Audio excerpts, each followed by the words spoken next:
Collected Tales of a Dublin Doctor.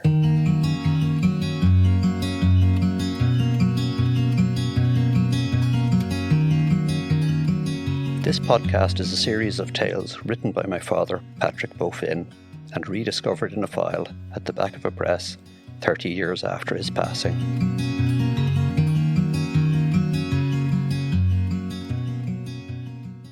The Valentia Duck.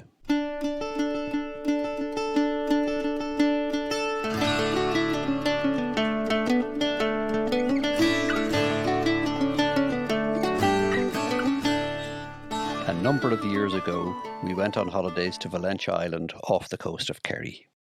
We stayed there for a month, with only occasional forays to the mainland for essential supplies. The weather was bad, but that did not matter.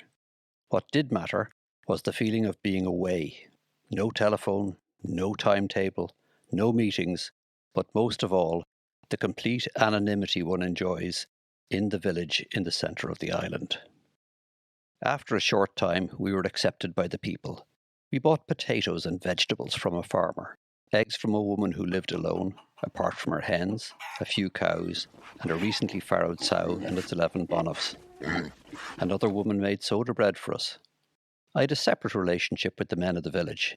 In the pub in the evening, they accepted me when they realised that I was not an English tourist and could actually speak Irish. We swapped fills of tobacco for our pipes. It was all too idyllic. It could not last, and it didn't. My mother-in-law readdressed a letter to me. It was a letter of no importance. I thought little of it until I went to the pub that evening.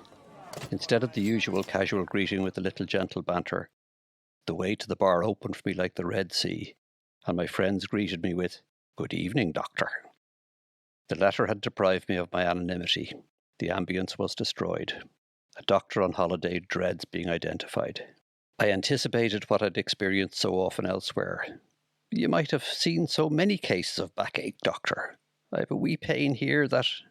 and so on. The following evening, on our way to buy eggs, we were ambushed by the husband of a woman who was one of our suppliers. He was at the gate of the cottage. He touched his cap and said, "Doctor, the missus asked, would you mind giving her a bit of advice?" Quickly, I ran over in my mind the various conditions likely to affect an overweight woman in her mid-50s.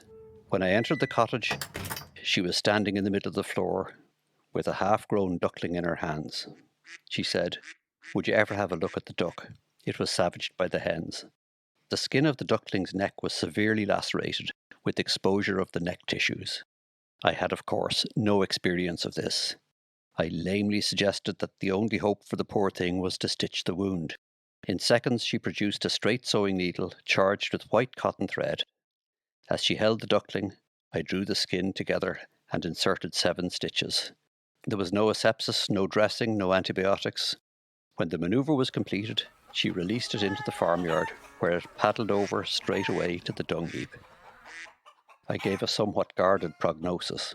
For me, she produced a basin of water, a new cake of soap and a fresh towel, after the operation. My stock rose in the community. People would greet me on the roads with, "That was a great job you did on Mary's duck." After a few days, I returned to see my patient. I brought with me a fine pointed scissors to remove the stitches. The woman brought her in from the yard. The neck had healed perfectly, but I could find no stitches. When I pointed this out to the woman of the house, she said, "Irish or the cotton thread nowadays is no good. It rotted away in 2 days." I had learned a nugget that is not taught in medical school, that if you suture the skin of a duckling's neck with cotton thread, you're saved the trouble of removing the stitches. We passed that cottage several times until the end of our holiday. My interest was, of course, in the ducks. I could always identify mine. She was the little one that carried her head just a wee bit to starboard.